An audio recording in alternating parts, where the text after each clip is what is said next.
Elle n'avait que 16 ans lorsque Luca Cordero di Montezemolo s'est précipité dans la rue en criant « Ti amo » comme un fou, son premier amour, sa première douleur. À 19 ans, elle a donné naissance à une fille, sans jamais révéler le nom du père. Et au sommet de sa gloire, elle est tombée amoureuse de l'artiste le plus aimé d'Italie, alors qu'elle était mariée à un autre. Il a révélé leur liaison des décennies plus tard, sans lui demander. Elle appelle cela une trahison. Mais aujourd'hui, elle dit que ça en valait la peine. À 70 ans, Ornella Muti parle enfin. Des hommes qui l'ont marquée, des secrets qu'elle a enfouis, et du chaos dissimulé derrière la beauté. De l'LSD à l'abandon, des fouets sur un plateau de tournage, jusqu'aux prières adressées à un Dieu auquel elle ne croyait pas. Ce n'est pas la femme que nous pensions connaître. C'est la vérité qu'elle a passé sa vie à cacher. Et oui, c'est exactement ce que l'on soupçonnait, mais en plus profond et en bien plus sombre. La fille derrière le mythe. Née Francesca Romana Rivelli à Rome en 1955, la jeune fille qui allait devenir Ornella Muti a grandi dans un monde de contrastes, raffinement et chaos, amour et abandon, rire et perte. Même son ascendance semblait partagée entre deux pôles émotionnels. Sa mère, Ilse Renate Krause, sculptrice estonienne et descendante du médecin personnel du tsar de Russie, élégante, cultivée, mais émotionnellement distante. Et son père, Renato Rivelli, journaliste napolitain, au charme, à l'esprit et à la volatilité typique du Sud. Sa mère remplissait la maison d'art et de silence, son père de bruit et de dettes de jeu. Ils étaient comme le Nord et le Sud, disait-elle. Maman était la glace, papa le feu. Moi, je me tenais quelque part dans la fumée entre les deux. Cette fumée s'est épaissie très tôt. À seulement 4 ans, Ornella a été envoyée vivre chez une tante en Suisse. Officiellement pour des raisons médicales, elle avait les poumons fragiles et les médecins recommandaient l'air pur des Alpes. Mais pour la fillette, ce fut un exil. Il disait que c'était pour ma santé, écrira-t-elle plus tard. Mais personne ne m'a expliqué pourquoi on m'abandonnait. Je ne comprenais pas un mot d'allemand ni de français. J'étais perdu. En revenant à Rome, j'avais oublié l'italien. Cette année et demie a laissé une cicatrice plus profonde que n'importe quelle maladie. Ce fut la première rupture dans une vie qui allait être marquée par des déplacements constants. Affectifs, professionnels, romantiques.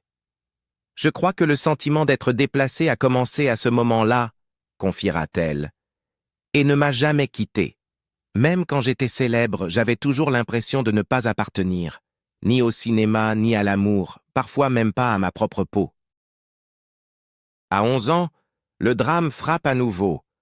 Son père, l'homme qu'elle adorait pour son humour et sa chaleur malgré ses défauts, meurt subitement d'une crise cardiaque, sous ses yeux. Il a émis un bruit étrange dans la gorge, un son bizarre. Puis il est parti, raconte-t-elle dans son autobiographie. J'étais figé. Je ne comprenais pas que j'étais en train d'assister à la mort. Ce moment, dira-t-elle plus tard, a divisé sa vie en un avant et un après. Ce jour-là, j'ai cessé d'être une enfant. Sa mère, bien que brillante, n'était pas faite pour la maternité. Ilse était une rêveuse, une sculptrice, une nomade, plus à l'aise parmi les statues d'argile que dans la vie domestique. Elle n'était pas cruelle, dira Ornella, juste ailleurs. Elle voulait vivre, pas élever des enfants. Francesca, bientôt Ornella, a appris très tôt à compter sur elle-même. Il n'y avait personne pour me tenir, alors j'ai appris à me tenir toute seule. À 14 ans, elle est attirée presque par hasard dans le monde du cinéma. Ce n'était pas l'ambition, c'était la survie. Un directeur de casting, charmé par son visage, lui propose une audition pour le film La Mowgli più bella de Damiano Damiani. Je ne savais même pas ce qu'était un plateau de tournage, dira-t-elle. Mais il payait 1 million de lire. Mon père n'était plus là et on avait besoin d'argent. Voilà pourquoi j'y suis allé. Le rôle, inspiré de l'histoire réelle de l'activiste sicilienne Francesca Serio, exigeait une maturité et une intensité bien au-delà de son âge. Sur le plateau, Damiani la pousse à bout. « Il m'a giflé pendant une scène pour me faire pleurer », se souviendra-t-elle des décennies plus tard. « Je n'ai pas pleuré, par fierté, par colère. Une autre fois, il m'a fouetté les jambes avec une cravache, pour me réveiller, disait-il. Je suis rentré chez moi couverte de bleu. Le médecin m'a prescrit 15 jours de repos. Mais la production a dit à ma mère, « Vous devriez être reconnaissante qu'on la laisse travailler. » Ce fut le baptême du feu d'Ornella dans le monde du cinéma. Un monde qui exigeait tout d'elle avant même qu'elle ne sache qui elle était. Il n'y avait pas de place pour l'enfance, pas de filet de sécurité. À 14 ans, elle était devenue une professionnelle, un fantasme public à 20 ans et un mythe à 30. Mais sous tout cela, se cachait encore la petite fille de Rome, celle qu'on avait envoyée en Suisse et qui avait oublié comment parler sa propre langue. Celle qui avait appris que, pour survivre dans un monde qui vous gifle et vous abandonne, il fallait sourire à travers la douleur. Et de cette douleur, une légende est née. Les premiers amours. Elle n'avait que 16 ans lorsqu'elle est tombée amoureuse, intensément, précipitamment, irrémédiablement, de Luca Cordero di Montezemolo, bien avant qu'il ne devienne le légendaire président de Ferrari et un symbole mondial de l'élégance à l'italienne. À l'époque, il était jeune, fougueux et doté d'un charisme irrésistible. Pour Ornella, encore adolescente et tentant de s'orienter dans les méandres de la célébrité, de la féminité et de la vulnérabilité, Luca fut une révélation. « J'ai un très beau souvenir de lui », confiera-t-elle plus tard. Il était fou, mais d'une folie magnifique. Il se mettait soudain à courir au milieu de la rue, les bras grands ouverts, en criant « Ti amo » comme si nous étions dans une scène de cinéma. C'était imprudent, romantique, pur. Il lui offrit même une fine bague de promesses, une fedina, comme celle que s'échangent les amoureux adolescents lorsque les mots ne suffisent plus. Ce n'était pas une simple amourette. Cela ressemblait à un avenir.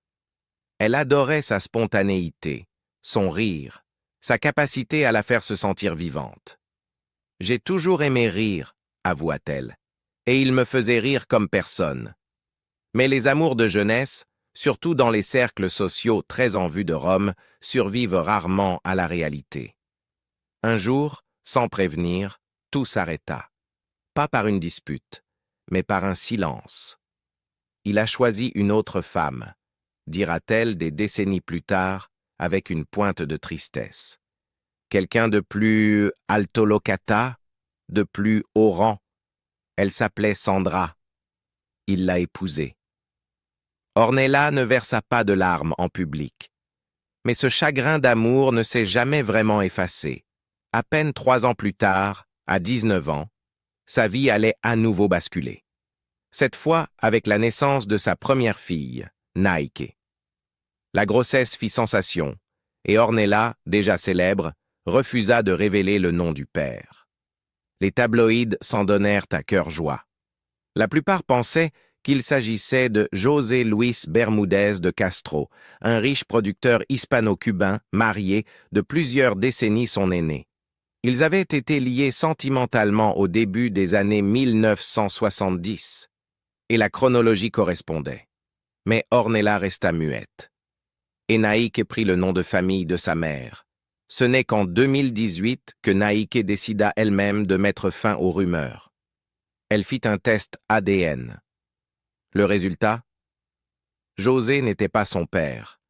L'identité du père biologique de Naïke reste l'un des secrets les mieux gardés du monde du spectacle italien. Certains disent même que Naïke elle-même ne le sait pas vraiment.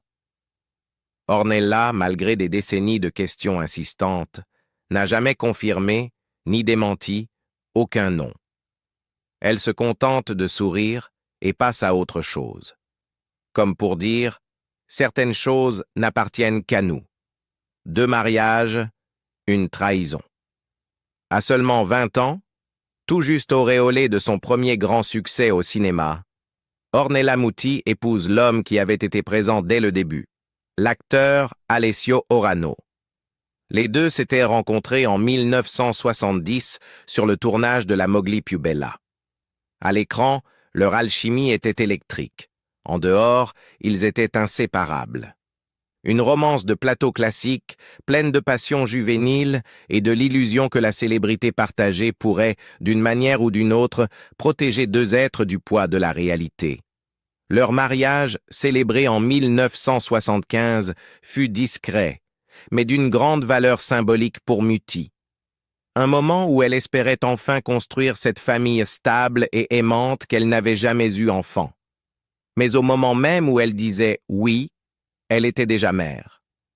Sa fille, Naike, était née l'année précédente, fruit d'une relation qu'Ornella refuse encore aujourd'hui de commenter. Avec Orano, elle cherchait un refuge. Il était calme, une figure protectrice, et leur complicité dépassait le cadre du cinéma.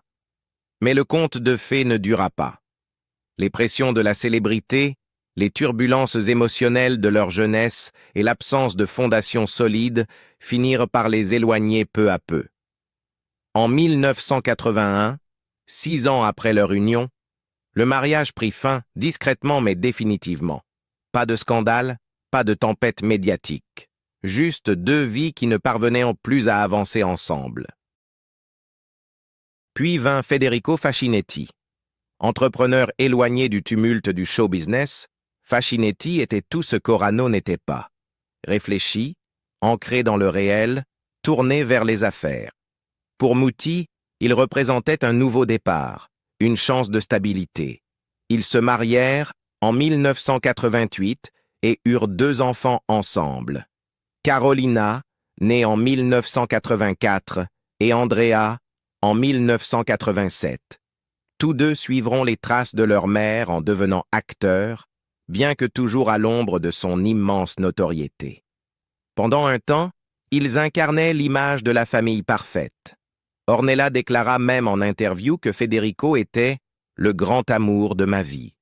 Mais derrière les portes closes, les choses étaient moins idylliques.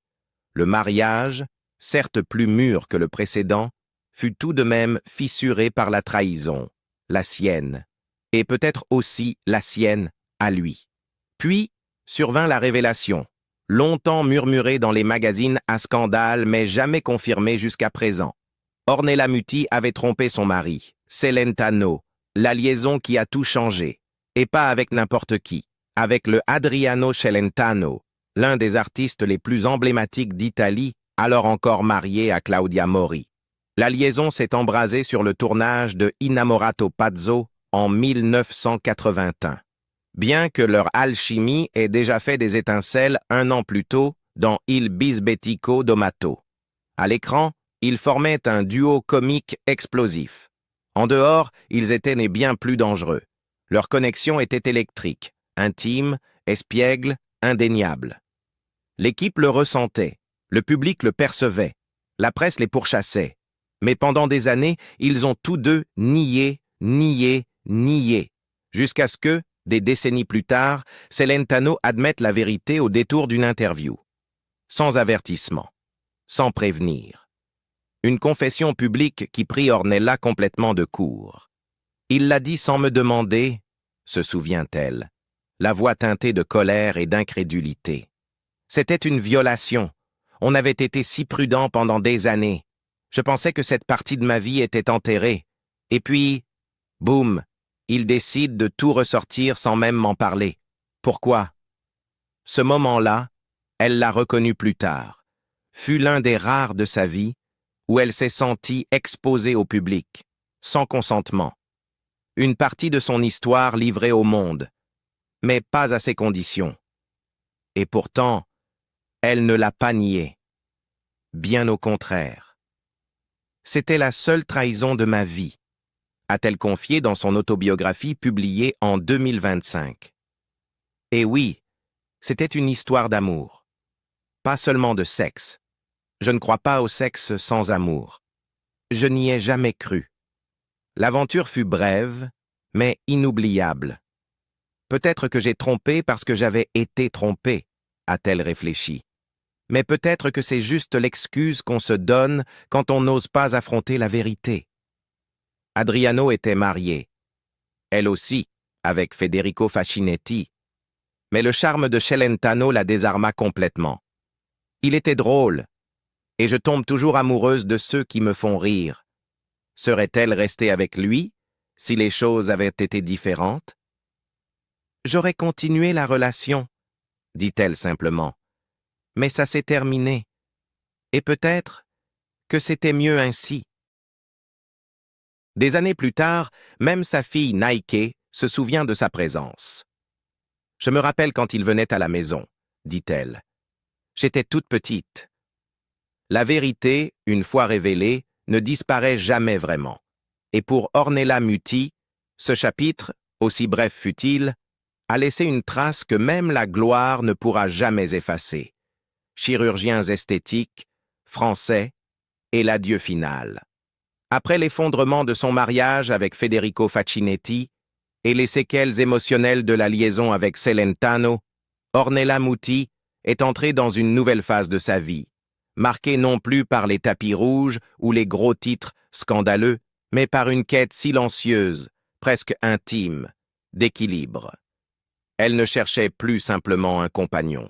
Elle cherchait la paix, peut-être même la rédemption, un havre après des années de tempête. En 1998, elle rencontre le docteur Stefano Piccolo, chirurgien esthétique très respecté, évoluant dans des cercles bien éloignés du milieu cinématographique.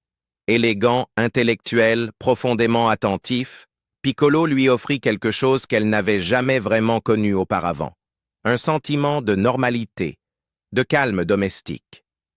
Pour beaucoup, ils formaient un couple idéal, l'actrice glamour et le médecin discret et accompli. Mais Muti décrira plus tard ces 10 années comme une lente érosion émotionnelle. « J'ai laissé toute ma vie passer à travers lui », a-t-elle avoué. Tout ce que je faisais, tout ce que je ressentais, je le filtrais à travers lui. Je me suis perdu dans cette relation sans même m'en rendre compte. Sans jamais l'accuser de l'avoir maltraité, elle admettra que la dynamique était devenue étouffante. Ce n'était plus simplement de l'amour, c'était une dépendance. Et lorsque tout s'est effondré en 2008, elle dira avoir dû reconstruire une partie entière de son identité à partir de zéro. Peu après cette rupture, elle rencontre Fabrice Kerhervé, homme d'affaires français de 10 ans son cadet. Leur connexion fut immédiate, mais étonnamment apaisée. Contrairement à ses relations passées, celle-ci s'est déroulée loin des projecteurs, raffinée, discrète, presque confidentielle. Avec Kerhervé, Muti trouva un rythme en accord avec la femme qu'elle devenait. Elle n'était plus la beauté insouciante en quête de validation. Elle était une femme qui tentait de se redécouvrir selon ses propres termes.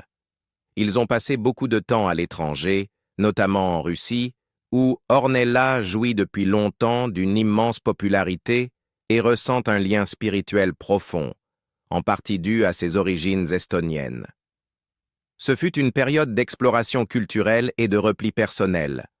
Pendant un temps, il a semblé que c'était peut-être l'homme qui resterait, mais au fil des années, les fissures sont apparues. Leur amour était réel, mais la distance, géographique autant qu'émotionnelle, s'est installée. Elle vivait de plus en plus entre plusieurs pays, plusieurs familles, plusieurs identités, et peu à peu, le lien s'est effacé. En 2020, après 12 ans de vie commune, la relation prit fin. Sans drame, mais de façon définitive. « Ce n'était pas dramatique, » dit Ornella. « Il n'y a pas eu de trahison, pas d'explosion, juste le silence, juste la distance. Parfois, c'est comme ça que ça se termine. » Et après cela, « J'ai choisi d'être seule, » déclare-t-elle avec une conviction paisible. Aujourd'hui, dans la soixantaine bien avancée, Ornella Muti vit entourée de ses enfants et de ses petits-enfants. Elle accueille encore l'idée de l'amour, mais plus comme un remède, ni une échappatoire. S'il doit venir, qu'il vienne pour me porter, pas pour me définir. Secret, spiritualité et renaissance à 70 ans. Dans son autobiographie publiée en 2025, Questa non è Ornella Muti, un titre qui ressemble à une confession murmurée, Ornella fait enfin tomber le masque, le glamour, le visage public. Ce qu'il reste est brut, surprenant, souvent douloureux. « J'ai toujours armé mes ennemis », écrit-elle dans l'une des phrases les plus citées du livre. Et avec joie, en plus, comme si je leur tendais mon épée en flammes pour qu'ils me transpercent avec. Une métaphore qui résume parfaitement sa manière de vivre, en offrant trop vite à des gens qui souvent ne savaient pas la tenir sans la blesser. Ce livre n'est pas un mémoire rangé et poli, c'est un règlement de compte. Pour la première fois, elle parle sans détour de ses expériences avec la drogue dans sa jeunesse, quand la célébrité est arrivée plus vite que la maturité. J'ai essayé le LSD, admet-elle. Tout le monde dans ce cercle en prenait. On était des gamins qui se croyaient intouchables. Puis le choc. Une de ses amies proches prend une dose, marche jusqu'à la fenêtre et saute. Ce moment brise chez Ornella l'illusion du contrôle. Elle s'éloigne de ce monde, non pas par force, mais par nécessité. « J'avais Nike, dit-elle. J'avais à peine 19 ans, mais j'étais mère. Je ne pouvais pas me permettre de disparaître. Il fallait que je rentre à la maison. Elle était ma lumière, mon encre. Sans elle, je ne sais pas qui je serais devenu. » Tout au long du livre, elle revient sur le thème de la solitude, non pas seulement comme une émotion, mais comme un état d'être. Élevée entre deux cultures, abandonnée un temps en Suisse à l'âge de 4 ans, perdant son père subitement à 11, Ornella a été façonnée par l'instabilité. Sa soif d'affection et de sécurité, surtout venant des hommes, a été à la fois sa boussole et sa perte. « C'est très facile de manipuler une femme qui voit en vous ce qu'elle a besoin d'y voir, » écrit-elle. « Quand on est blessé, on projette tous ses rêves sur quelqu'un. On tombe amoureuse de l'idée de guérir, pas de la personne en face de soi. Et là, on devient aveugle. » Ses réflexions sur l'amour sont tendres, mais jamais naïves. Elle parle des trahisons, y compris des siennes, avec compassion et une honnêteté brutale. Elle confesse avoir tenté de construire quelque chose de durable avec les hommes, non pas par désir de pouvoir, mais par besoin de sécurité. Je voulais une famille parfaite, parce que la mienne c'était le chaos. Je voulais de la stabilité, de la chaleur, des certitudes. Mais je poursuivais ce rêve avec une telle intensité que je ne voyais pas que je le brisais moi-même. L'un des changements les plus marquants dans son récit est d'ordre spirituel. Après des années de pratique du bouddhisme, attirée par sa discipline, sa sérénité, ses rituels, elle revient discrètement mais résolument à la prière, dans une dimension chrétienne. En bouddhisme, on formule 3 souhaits, à court, moyen et long terme.